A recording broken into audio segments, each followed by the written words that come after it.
You're live. Hello, everybody. This is Dale Walsh, the Poetic Warrior of the Mental Health Warriors, and welcome to Straight Sane and Sober, my YouTube and affiliated with the Warrior TV network of talk shows, and we hope to have more in the future. But welcome very much, and thank you very much for joining us. I'm very excited about our show today. I have a good friend and who has a very and compelling story, and just her name is Deborah Harrell. She's a holistic health therapist who has facilitated and done workshops around the world, and her connection to mental health is she's the mother of a son who has schizophrenia. And welcome, Deborah. Oh, hi, Dale. I'm so happy to be here. Well, it's a great pleasure to have you here with us. And I just wanted to state from the beginning that uh, Deborah and I were classmates, but we didn't know each other at our boarding school back in the 1970s. We both graduated class of 1973. Yes. And and the reason that we have come together recently, and she's become an extremely good friend of mine, is that through my work as a coach for the families of those with schizophrenia, she came to me when she saw a post in our Exeter newsletter about how I was doing my work, and she thought that she would get in touch with me just to see what was going on, and that was a rather serendipitous occurrence, right, Deborah? Absolutely. It certainly was. We never would have thought at this time in our lives that we'd meet, having been on the same campus 40 years ago. So this is quite remarkable. Well, but you like telling the story about how you hardly ever went to the newslet to the Facebook group, and you just happened to do it one day, and you saw my post, and you got in touch with me, and it's been It's the crazy. beginning of a great relationship. Well, it did. And I don't usually go to my high school post, but don't ask me why. For some reason, that particular day, I saw Dale's post. I didn't know Dale's name, but I do know the name schizophrenia. And he was saying with a lot of courage what had happened to him after high school, after college, and that he worked with families of the people with schizophrenia. And I said, I got to private message him and just say, thank you for putting that out there. I am a person who has a son with that diagnosis, and maybe one day we can talk. And that started our friendship. I just speaking of courage, you were you were one of the first African American women to actually graduate from Exeter. So it was a 4 year boarding school, and then my second year it went co-ed, but it was all local people, and then we went co-ed boarding the third year, and Deborah was like one of the first Black women to actually graduate from Exeter. So congratulations on that too. Well, thank you. It's a great honor. I'm just thankful that I went to that school and was a part of that historic class, both of women and also being a Black woman to have that honor to have graduated from Exeter. I'm really grateful for that. Well, that's that's it's ironic that we never knew each other, but then 40 years later we came to become good friends. But I guess fate sort of meant us to be friends after all, you know. And Yeah. we ran completely different crowds at Exeter. Yes. I was sort of in the druggy crowd at the end of my career, and that was something you never did, right, Deborah? No, me, I was Miss Prissy, literally Miss Prissy. I was really into my books, a bit on the nerd side. I was an artist, so I did do the plays. I was in West Side Story, by the way. I don't know if you saw that at Exeter. Did Right. you see that? I didn't. Did you? No, you didn't. Well, so I did that, and I did a lot of dance and artistic experiences, but I was just in awe to be at that school, to be, I think, 200 women out of 800 guys, something like that, Right. and to just embrace that experience of being in that environment. It was really academically rigorous, but it was also for me a joyful experience. I really got a lot out of it. Well, it was some of the best years of my life, and some of the best friends I Yes, me made. too. Me too. But so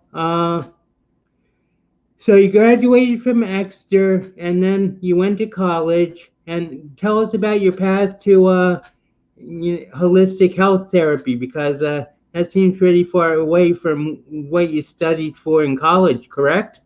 Well, absolutely. So I attended Wesleyan University. I went to Princeton for a year. I spent a little time at Yale to make up a course I needed to from Princeton. I returned to Wesleyan. Believe it or not, I graduate with a major in government history and economics. I believe law school, Harvard Law School, that's where I was going. That was my path. You know, as a Black woman, I was going to be a civil rights lawyer. I was living in Cambridge, Massachusetts, and I had migraine headaches. I had all of these issues, digestive issues.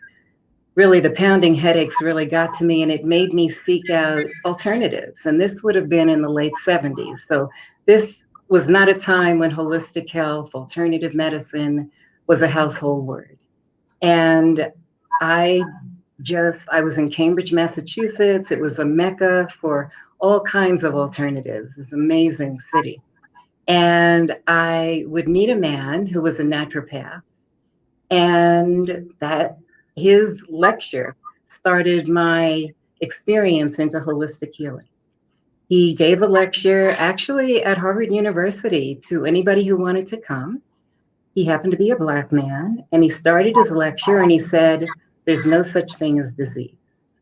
Disease is disharmony between the self and the universe." And I looked around the room and I said, "What a crock. Is anybody really getting this?" And I just really thought it was ridiculous. But as I would go to more lectures, I would realize my own issues of everything from neurosis to an over reliance on my intellect and not an ability to come into a place of peace, into a place of relaxation. That prompted me. I said, I'll take off some time from law school. I studied with this man. His name was Dr. Cayenne. I studied with him for 2.5 years. I would learn meditation, nutrition, herbology, yoga, martial arts, and massage therapy. And that was my intro into this kind of work. I never thought I'd do this kind of work. I didn't think 40 years would absorb me into this beautiful field of alternative medicine that I entered. At the time, I thought it was going to be a hobby, to be perfectly honest, but it changed my life. And this is why you find me here now talking about it. Well, I appreciate that, and one question that came to my mind is, what do you think uh, Debbie, the Exeter graduate, would say to Deborah, the the holistic health therapist now, if you could like compare, if you could like encounter your graduate from Exeter today, what do Oh you my think she would say? God. I think Debbie would say, "Girl, job well done. I never thought you were going to do this, but you did your own life. You lived life authentically on your terms." Me, Debbie, I was going to do what my parents expected, what my professors expected, and what my peer group expected. And you really lived a beautiful life because you wake up You love life every day, no matter where things are at, and you've learned how to be a more whole person, certainly than the woman I was in my early 20s. But that's basically what happened to me. But I use the method of going crazy to to get out of all expectations because I was at Dartmouth College and I was you and I were both on the fast track to like material and American success and everything and Yes, we both well I sort of like got taken out of it but you consciously made a decision to do it which I admire but we both I've often thought that the reason I got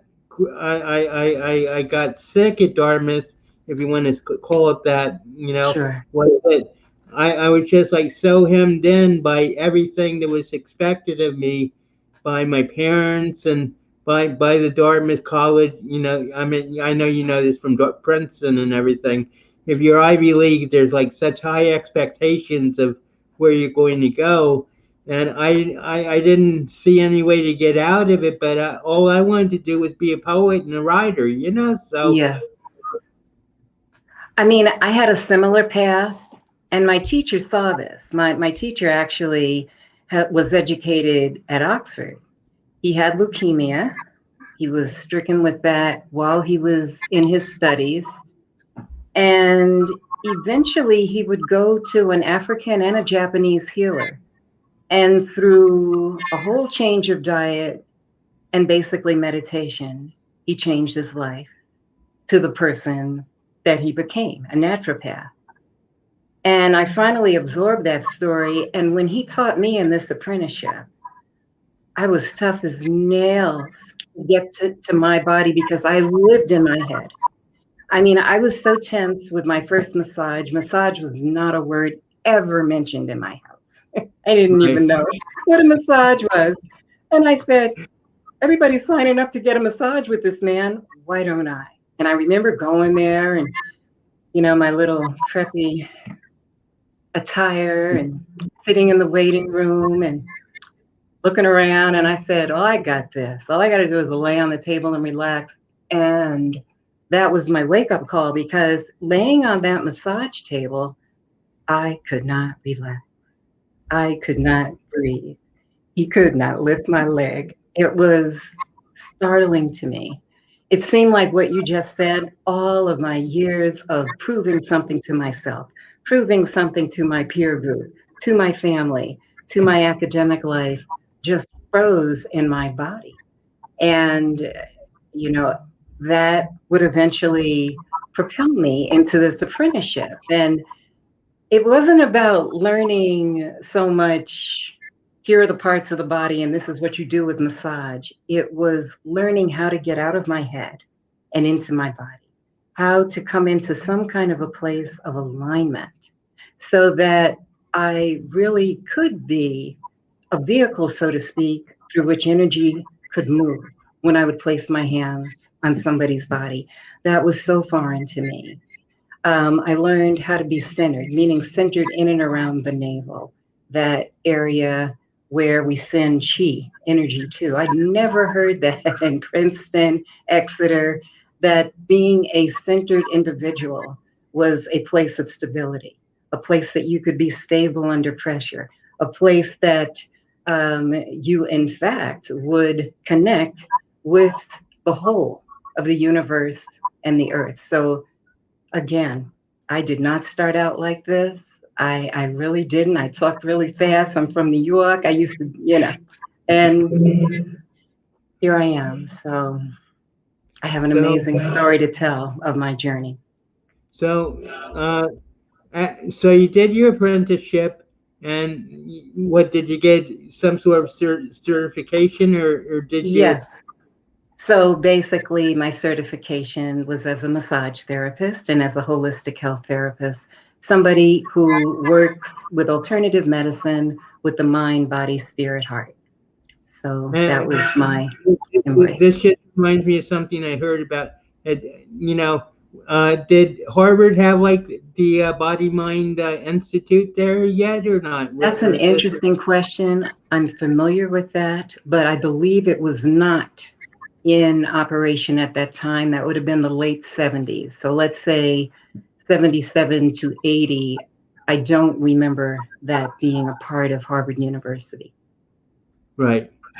But okay. Well, so tell us about what happened from there. You got your certification, and you turned your back on Harvard Law School and corporate life and everything, and you started to travel, right?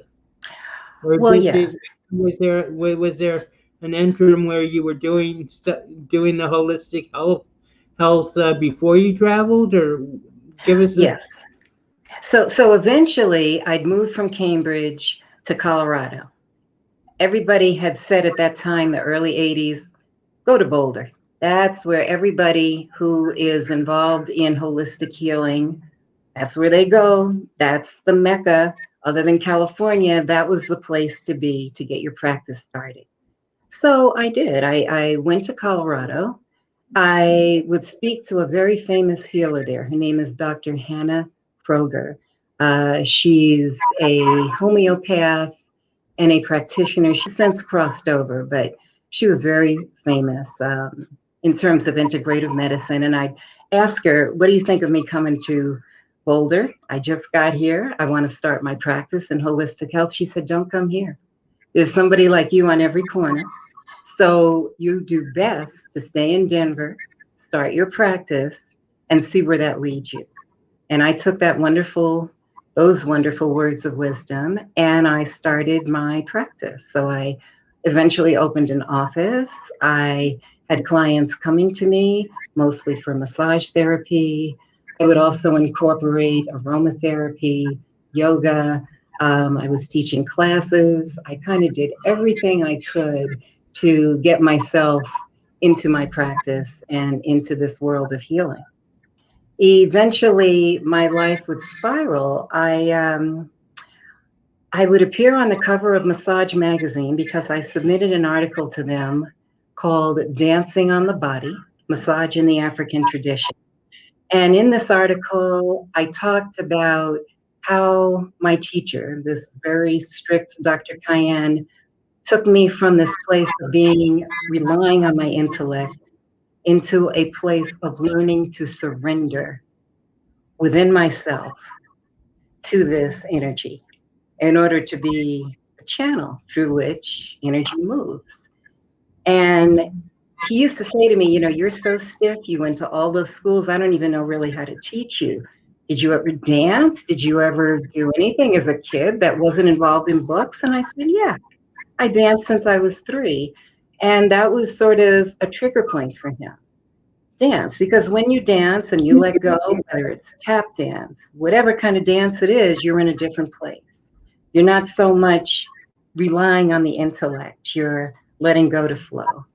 And that's the one sentence I took from the apprenticeship, that massage is a dance on the body. And I decided that I would commit myself to teaching people how to feel this state of flow, how to feel this state of surrender through movement, through dance, through drums, through breath work, through everything that I learned. And I would eventually teach at a place called the Esalen Institute and also a place called the Omega Institute. Those are 2 major personal transformation centers where people come from all over the world to present their work. And once the article came out, once I was able to get teaching positions at those places, my workshops were wonderfully successful. I just loved it. I taught people from around the world and um, uh, taught from this place of wholeness and healing in the way that I learned it and wanted to teach others. So, so you taught at Esalen, and so I'm just trying to get the timeline. I know you went to Africa at some point, and Yes. and when was that? After Esalen, or? Yes, so it's almost like my life would have a continuum, and this would be 1994. So I would teach at Esalen, I would teach at the Omega Institute, and I would also teach at other places. I would be invited to teach in the Omega Institute. They have several campuses. I would teach in their campus at Washington, D.C. I would also teach in the West Indies at one of their campuses on the island of St. John's. And my life catapulted into this teaching. And I always wanted to go back to Africa to learn the root of what I'd learned about this dance, this connection of dance and tradition and healing that propelled me to go to Africa by myself to Ghana. My teacher had learned a lot of the work he learned in healing from the University of Ghana in Africa. I didn't go there, but I was able to get uh, to teach in three major arenas in Ghana. I taught in their dance arena, I taught in their sports arena, I also taught in their culture arena. And so, I mean, people just opened their arms to me. They were so blessed that somebody from America would come and teach them something that they'd lost touch with, their own tradition of healing with hands, of even connecting with the breath. And even, of course, dance is always a part of their tradition, but they didn't realize the more holistic way that all of it intertwined. And so I had wonderful opportunities to teach there. And I would go to Africa twice to do this teaching. I was even, they had a show like the Oprah show that we have here, Oprah Winfrey. And I'd be Right. invited on the TV show with my partner at the time. He would eventually become my husband, but at the time we had a lot in common in terms of our passion to express health and healing to the world. And we were on the show for a month, and this just, people had never seen this. They'd never seen somebody doing massage on the TV. They'd never seen somebody doing yoga on the television and inviting the audience to come along with it, and certainly meditation. So this really would be huge for me and my success and my ability to reach my skills and my uh, really my passion to other people that really wanted to learn what it is that I was saying. Well, that's extremely interesting, and so I guess you basically became a big celebrity, and you're on right in Ghana, right?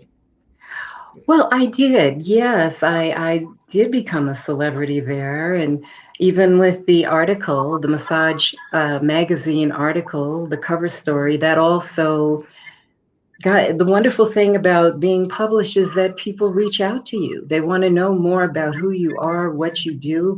Can you come and teach us? And so it gave me a kind of, I don't want to say celebrity, but just an ability to reach myself out to people on both continents. And Right. I wanted, I've always wanted to teach internationally. I eventually would be invited to teach in Japan, to teach in Amsterdam, to teach in Prague. And the only thing that stopped me from doing that was I did get married and I would have a child. And so once I did that, my life changed. And it's been a roller coaster ever since. Well, that brings up our main topic of concern, which is your son and his ultimate diagnosis is with schizophrenia, and uh, I know that there is I know that how I put my family through, and my family was like very well supported. They were very supportive of me and everything. But uh, so you came married, you had your son, and then you came back to the United States with your son, and you became basically a single mother, right? Well, kind of, sort of. Or So I I am. was in Ghana. Sorry. No, go on. I'm just like trying to get the details of the story clarified. it's a bit of a Cinderella story. I would meet the person I would marry the first time I went to Ghana, and I'd go halfway across the world, and he was into sports medicine. He was the top bodybuilder in Ghana. And we realized how much we had in common. And wouldn't it be great to blend our talents? We did that on the television shows, but to eventually even have a holistic healing spa, something where people could come and learn to release tension, learn how to take care of their bodies, learn how to exercise, learn how to eat. So that was the initial kind of impetus into this relationship. So when I returned to Ghana the second time, we decided to get married. We'd continue our relationship apart. It was a fairy tale in many ways, like a Cinderella story. So we got married in Ghana. No, I did not have a son yet, nothing like that. But I had to return to the States. And when I got back, I realized I was pregnant. And so I would tell my husband, his name is Henry, I would say, this is where I'm at. I'm pregnant. You need to somehow get here, and I'm going to help you get to the States. And so eventually he was able to come to the States. I would have my child. Nonetheless, that would be really tumultuous, right? We barely knew each other. Here, a child, beautiful child, comes into our laps, and we were like this. We were like dogs and cats. As he was from a different culture, I was from a different culture. We had a hard time reconciliating and bringing peace, particularly for Rami. That's our child's name, who's now an adult. And we made the decision that it was best that we separate. We did. We eventually got a divorce. It would become a friendly divorce. He would leave when Rami, my son, was around age 5, I'd say, right around then. And he would lead his own life, doing a number of different things. But I would raise Rami on my own.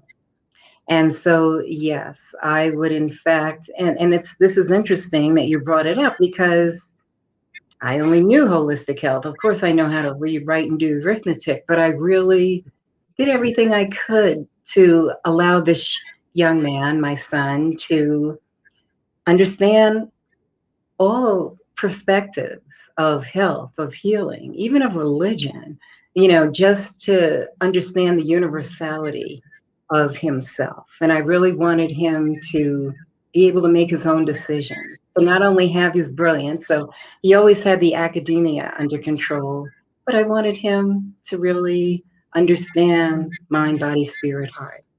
And so that was part of his upbringing. So eventually he would become an adult. And so if you want, I can segue into the story of what would happen with schizophrenia. But as my son, sorry, what did you say? That's what. And let me just mention here that Deborah, if you want to get in touch with Deborah, you can do it through her email address, which Adam has put on the chat comments board, and it'll be repeated. But so if you're interested in like further contact with Deborah, uh, email is the way to go. So and uh, so basically, I've been reading a lot about in pursuit of my coaching career. I've been reading a lot of stuff about mothers and parents who are confronted by schizophrenia, and basically how it blindsides them completely because there's like no precedent, there's like no education about like what schizophrenia is and how it manifests and everything. So what would you say your experience with that was? Well, that has so much to do, my experience as a mother, as to why I want to reach out to people with what happened to me. Because I was not an abusive parent. I mean, my son and we just had the most fun. I loved being a mother.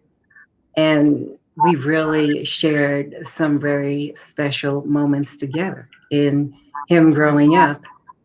And I saw, I knew nothing in all of my amazing academic background. And I'm going to say this word with quotation marks, not only the word schizophrenia, but words like mental imbalance, mental illness, anything related to that never was spoken about. I led holistic retreats in some of the most prestigious places in the world. And in all of those retreats, whether it was meditation, whether it was yoga, martial arts, qigong, nutrition, mind, body, spirit healing, nothing was ever mentioned about mental imbalance. It's like I lived in some kind of fairy tale world that never occurred to me. I had a roommate from Princeton. She would eventually move to Colorado. One day we'd talk, and she would say to me, you know, she was an accountant. She was telling me her life. She said, I married, my husband was diagnosed with bipolar, and he committed suicide. And I didn't even know what to do with that. I didn't know anything about bipolar symptoms. I'd maybe heard the word once or twice. That's how the ignorance I felt that enshrouded me. And the word schizophrenia, it certainly was never mentioned in my household. I had a cousin I know who had a diagnosis of schizophrenia. He was placed in a mental hospital in New York. And just a couple of years ago, he died there. But it was so hush hush in my family, his life and whatever was happening with him. Even though I talked to him on the phone occasionally or whatever, I knew nothing about it. Nobody would ever talk about it. Even if we asked about it in the family, it was like, oh, no, no, no, don't go there. And so I didn't know anything. So this would be a huge surprise as I now segue to what would happen with Rami and myself. I And think that. so, go I'm ahead. sorry. Adam asked it. I think it's a relevant question to what you're going to go into. So it's from Adam, and it says, uh, first of all, welcome to Warrior TV, Deborah. But in your Thank you. perspective, what does schizophrenia look like in your eyes, and how do you handle a child that lives with it every day?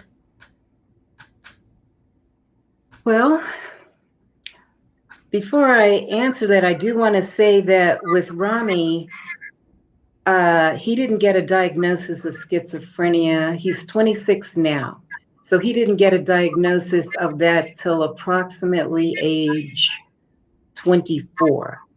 So I didn't know anything. He didn't exhibit any symptoms that I was aware of as a child. I didn't see any. I don't know what that would look like. I hope that makes sense, Adam. In other words, he didn't get a diagnosis till his early 20s. And so I didn't have any clue about it till I'm about to go into the story as to what would happen with us. So if it's comfortable for both of you, I'll go ahead into that story. And then anybody just feel free to ask me questions in the chat, anything. I'm happy to do anything I can to clarify what I learned of this and what happened with the two of us. So with my son, is that okay, Dale, if I keep going with my story? Because I don't have. Everybody's waiting to. Everybody's waiting to hear your stories. So. Okay, here it goes.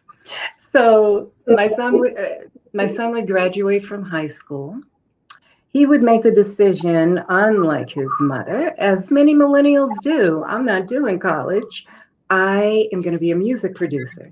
I'm going to do life on my terms. He's very gifted in music. I bought him a piano. I encouraged it. It did shock me that he didn't want to go to college, but that was his choice. Now, I'm going to say a few things that I didn't really recognize till years later is that he did become more isolated. He always had a friend group in high school, sort of the football group. That was a group the jocks that he wanted to connect with, and they weren't always user friendly to each other. They dissed each other a lot. I mean, I stayed out of it, but guys will be guys, and they did their thing, whatever that was. And I didn't realize that some of that dissing kind of got to Rami a bit more than I realized as a mother. Also, he was the only young Black person in his friend group. For the most part, very few Blacks were in his high school. So that also impacted him in terms of perhaps not always, even myself, being able to understand what he was going through as an adolescent in a predominantly white setting, even though I did my best to include him in any kinds of cultural settings I could. He went through his own issues as a young Black man growing up in that school, or I should say as an adolescent. So when he graduated, he pursued very successfully music production, and eventually he would even triumph, and his work would be presented on a high profile hip hop mogul in the industry. He would be on his album. That's when I kind of noticed some things happening with him. When he was able to get a placement on that album, he was given royalties, and he'd never seen or had that much money, in his life in one fell swoop. A lot of that he kept to himself. I didn't know what he was keeping to himself. He wasn't necessarily very open, and I would learn, but in the moment, I didn't really know what was happening with him. But I know he was happy and that he had a triumph that I saluted and did everything I could to be a supportive parent for him in his decision making. One fateful day, he decided to take some of that money and go to a high-end area in Denver, Colorado, a predominantly white area. It was a very fancy schmancy shopping mall. He went there, he bought some clothing. He was on his way home. He stopped in an alleyway in this area, and he was doing his best to get an Uber to come home. I just talked with him. He said, "Oh, I'm coming. I don't want my phone to go out. I'm going to call an Uber." Let's say this is about 7:30, 8 o'clock. I'm not there. I'm home. He's there by himself in this sort of alleyway. So 2 security guards approached him, and he was caught off guard. He was very unaware of his surroundings, and they said to him, "You're in a no trespass zone. You need to get to the sidewalk." Whatever transpired in that moment, he didn't get to the sidewalk quick enough. The security guard slammed his head to the pavement, and they eventually took him to jail. This would be his first time ever entering a jail. And so by the time I got there, when I saw him in jail, he had a big knot over the left side of his head, bruises all over the place. I was completely devastated. I actually said to myself, this happens to other people in the news. How is this happening to us? And from that moment that I saw him in that jail, I never met the Rami that I knew again. That was the last time. So segueing to what would happen, from whatever happened with that blow to the head, eventually he'd have 2 other incidences all in the same week, and all of them would have to go through the court system in order to be remedied. So I don't want to go into detail as to what happened. It was nothing crazy. It's just that as a mother, I saw this happening to him, but I did not understand why his behavior was a bit erratic, and what was going on. As a mom, I said he was racially profiled. He was his head was, something happened to him and he's going to be fixed. And it's my job to bring these security guards to justice for what happened.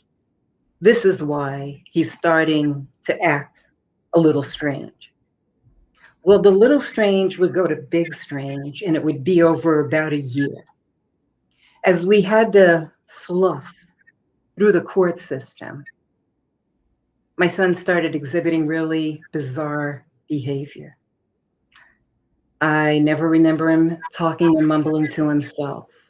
Sometimes I'd come out into the living room and he'd be gesturing, talking to the wall, day after day after day. As time would go forward, he started to be abusive to me in terms of what he'd call me. Like I said, we grew up with an amazing respect towards each other. So for Rami to say words like, "Look, you FNC," that was not Rami. So I started to realize that something's not going right here. I don't know what I'm seeing. I've never seen anything like this. At one point, it got so bad. I was sharing a space with a roommate. He had put peppermint soap into her orange juice, peppermint soap all over the car. I didn't know what to do but to call the police. I did my best to help Rami to see that something's not right. Let's get to the hospital. Let's just check in and let somebody check everything. He refused. So I called the police that day. He hadn't done anything violent. It's just that I did not know what to do. They came with 10 other therapists. They had an ambulance there. There was a social worker, all kinds of people. 4 policemen went downstairs and they talked to him. He didn't know they were coming. It was a surprise. And they spoke with him separately. When they finished talking to him after a half hour, they came upstairs. By that time, I was pretty shaken up. I was talking to all the social workers and different doctors and people that were there, and they were telling me what to do to get a neurological assessment, etc. But the police came up with him. They sat down. They looked at us. They said, "He said he didn't do it. We believe him. We're done here, ma'am. Let's go." And I was shocked. They all left, and I really didn't know what to do. There's much more to the story, but go ahead. Clarify. When the police said he said he didn't do it, and we believe him. You were talking about soap in the car, right? Right, putting soap in the car and putting soap in her orange juice, that kind of stuff. That's right, what right. that was it.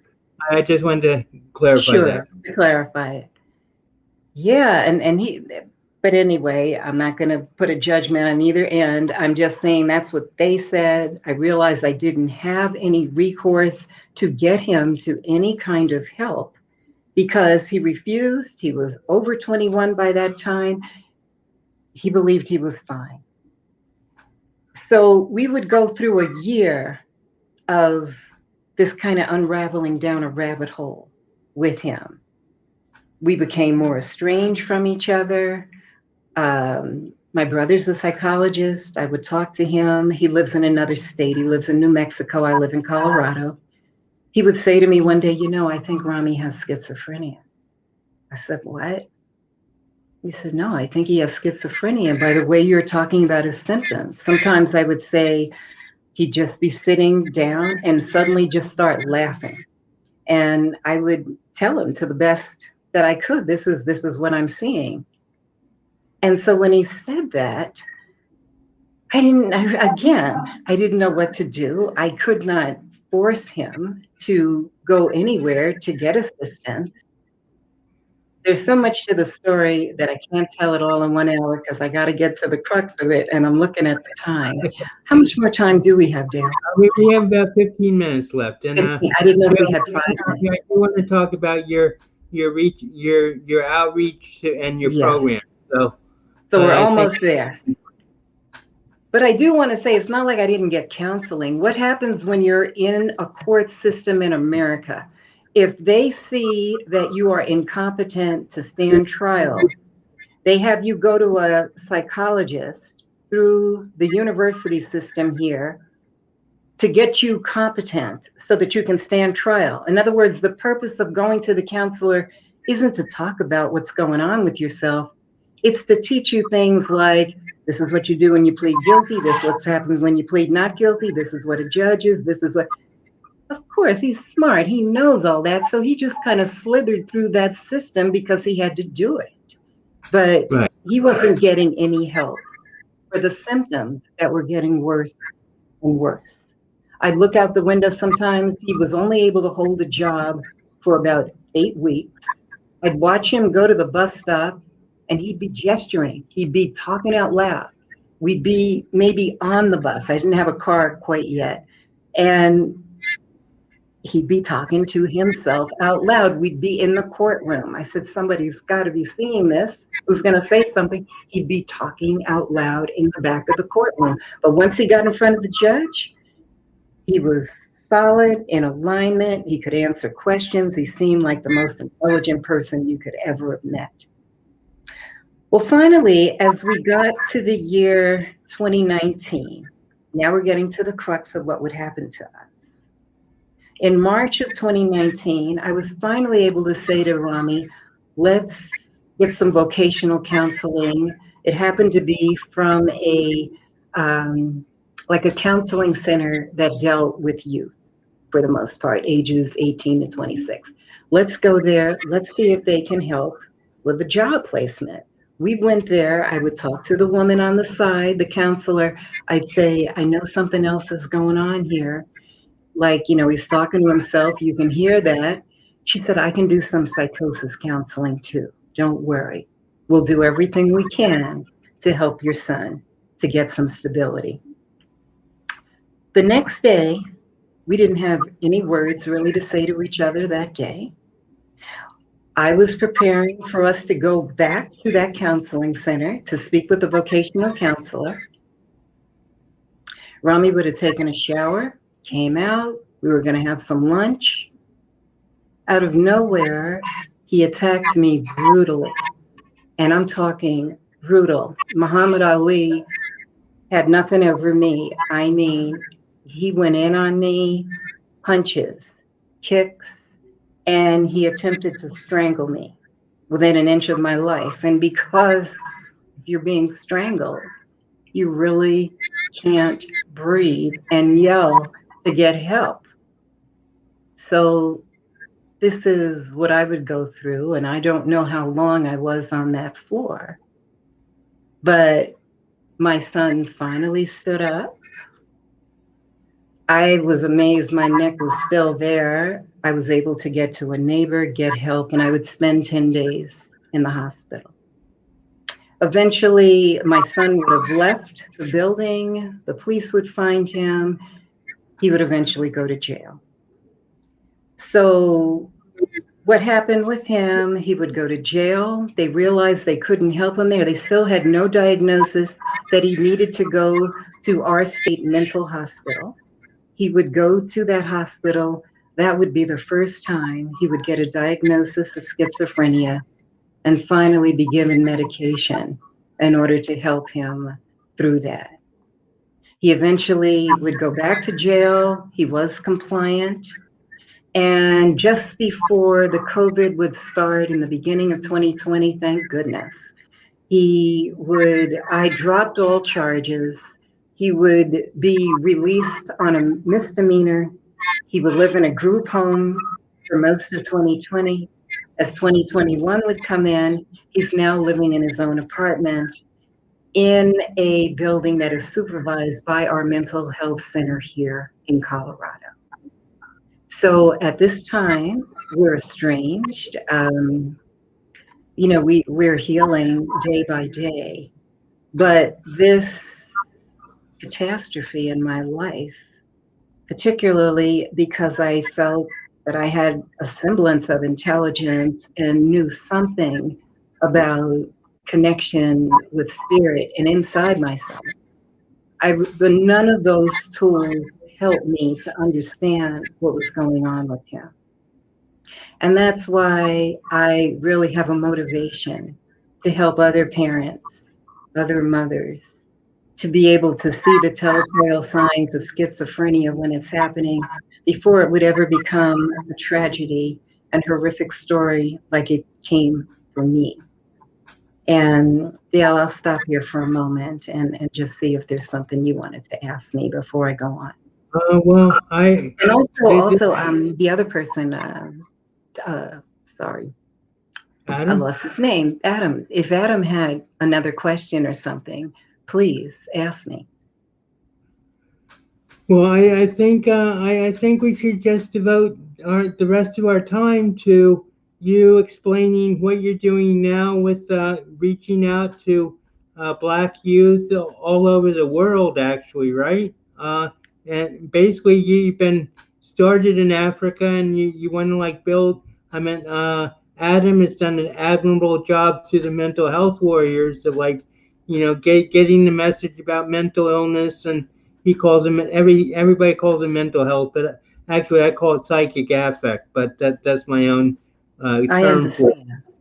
But basically, I think you're part of the grassroots movements.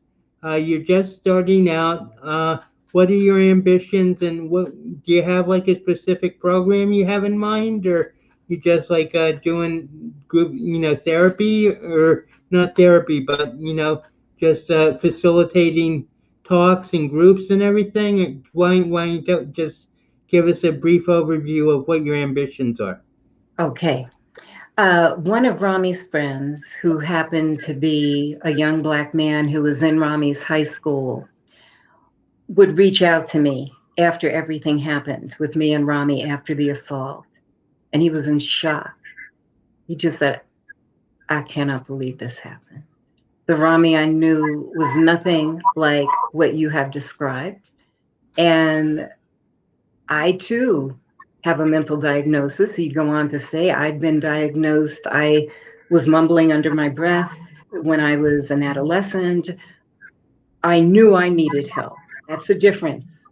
Rami to this day lacks insight. He does not believe that anything is wrong. Even after the assault, he understands something happened that wasn't right. He's told me how much he loves me. I've forgiven him. But he does not, he lacks insight into the fact that he has a schizophrenic diagnosis. He knows he's taking meds for it, but he doesn't believe anything's wrong. And as far as I know, he is continuing to relate to internal auditory stimuli that you and I are not seeing. Right. So the friend, getting back to him, would say to me, I too have a diagnosis, and I know a lot of people that, they left high school and they were really smart and something went wrong, and now they're in a really bad place. So what can we do about it? And it was he who would say, let's stimulate a discussion, at least with young Black men, as to what is happening and what can we do to address these issues. So I started with a Zoom discussion with Rami's friend. And Rami has a half brother in Africa who's right around the same age 27. I would reach out to him. I would say, mental illness is full blown here. It is, you see all the problems that have happened with all the violence in the United States. So many young people were stopped. Sometimes the cops look into the person's eyes. They don't realize what they're seeing, that the person's off. They assume it's drugs or alcohol. Boom, it escalates into something violent. Some of them die. Some of them, like my son, become a victim of the system. And there's no education to help with this process. There's also no dialogue, particularly with all youth. It's not just Black or white or Hispanic or anything, but because my son is Black and I'm listening and seeing him and others, That is why I have targeted as a group young Black people, men between the ages of 18 to 35, to come together, to have a dialogue. We really do know the problems. I was just going to say that in Africa, it's a similar problematic situation. There aren't enough jobs for young men. Unfortunately, parents are freaked. The young people are becoming violent.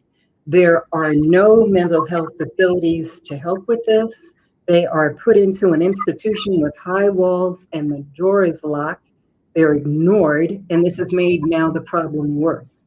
It's exacerbated that finally a discussion, even in his own country, is happening for what can be done to address mental imbalance. What I'm hoping to do is to bring as many young people, I'm targeting one group to start. Young Black men of the age group that I just stated, who are millennials. I see such a prevalence of this in this generation, to have a discussion and to identify holistic approaches, as well as even approaches from indigenous cultures of ways to relate to these kinds of issues.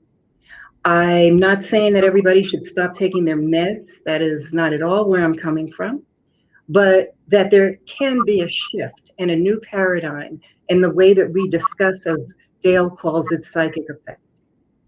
With so much, just hardly a day goes by that you don't talk to a parent and the parent doesn't say, oh yeah, my son is going through this. He's got a diagnosis of this or that. So what I'm really feeling motivated to bring together, um, anybody who wishes to reach out to me to say they'd like to be a part of this dialogue and discussion, I would love that.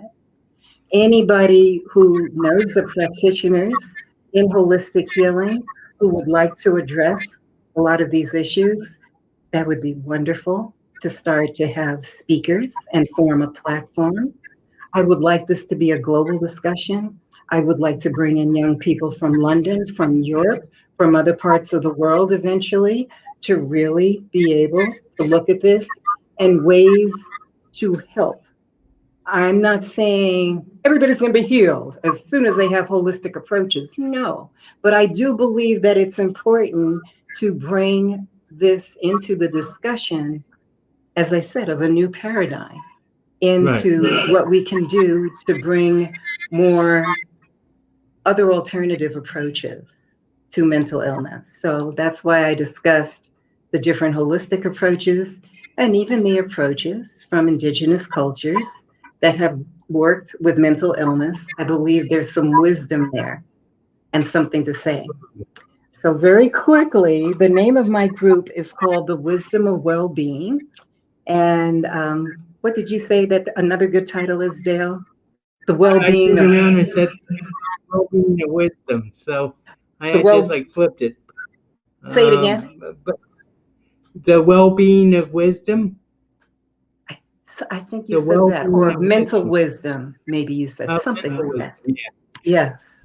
I think we're almost out of time, but if Adam could like put up the get your email again, I would appreciate that. And Yeah. I don't mean to cut you off, but good. Your vision is indeed inclusive and very inspiring. And I just want to reiterate my own motto, which is recovery is always an option. So. Thank, And thank you very much for being with us today, Deborah. It's been thank you, very Dale. enlightening and insightful. And best of luck on your vision. And I hope that through being on this platform, you'll be able to connect with a lot more people.